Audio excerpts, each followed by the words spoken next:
this video, we're going to talk about two things: expectations, and we're going to talk about where to run. Okay, so the first thing, expectations.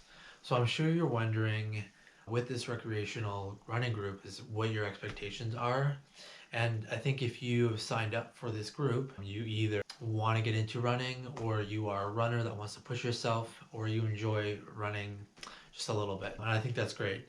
I also realize that we're all over the globe here and we have different experiences, and some of us can't leave our house, and some of us can't leave a few hundred kilometers away from our house or a few hundred meters. So I understand that there's a wide range of situations here. So for expectations, it's, we're going to be really flexible here.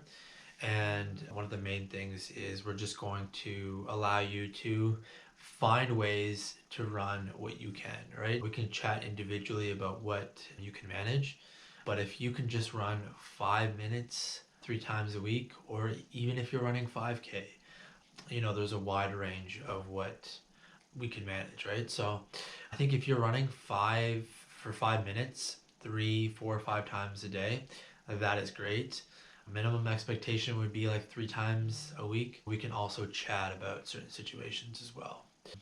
So yeah, I think with running 5 minutes 3 times a week, if that's the maximum that you can manage, then I think that's fine. Like there are people who they think, oh, I'm gonna run for 2 hours once a week, when really, if you were to run for 5 minutes 3, 4, 5 times a week, that's actually a lot more beneficial than the longer run that you're doing once a week, because you're building up those muscles, you're building up the memory and the cadence in your running. Next thing, we're going to talk about where to run.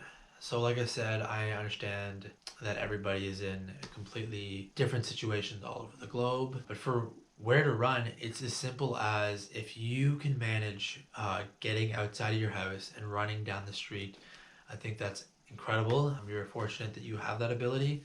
Others don't. So if you can only run up and down your driveway back and forth, that's great too. It's a lot of stop and go, but just going for 5 minutes up and down, back and forth in your driveway, that's really cool. If you're in an apartment building in Toronto, or in Hong Kong, you can run up and down your stairwell. That's pretty cool too, because Strava will show like the vertical gain of your run. So for 5 minutes up and down your stairwell, that's pretty cool. If you are able to manage to get out to a trail in a park that isn't closed, that's really cool, because you can go and enjoy nature.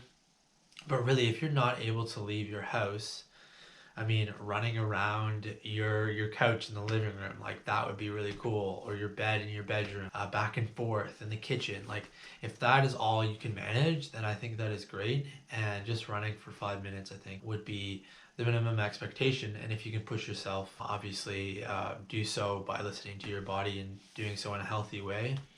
But yeah, just get creative with it. I think it could be kind of fun, just seeing how creative people can be with where they choose to run and where they're able to, right? So yeah, that's pretty much it for this video. If you have any questions, feel free to send me a message. I want to support you guys in any way that's possible. So don't feel so pressured by all of this. This is supposed to be fun and exciting, and hopefully you can learn a new skill. And yeah, I look forward to seeing what you guys come up with.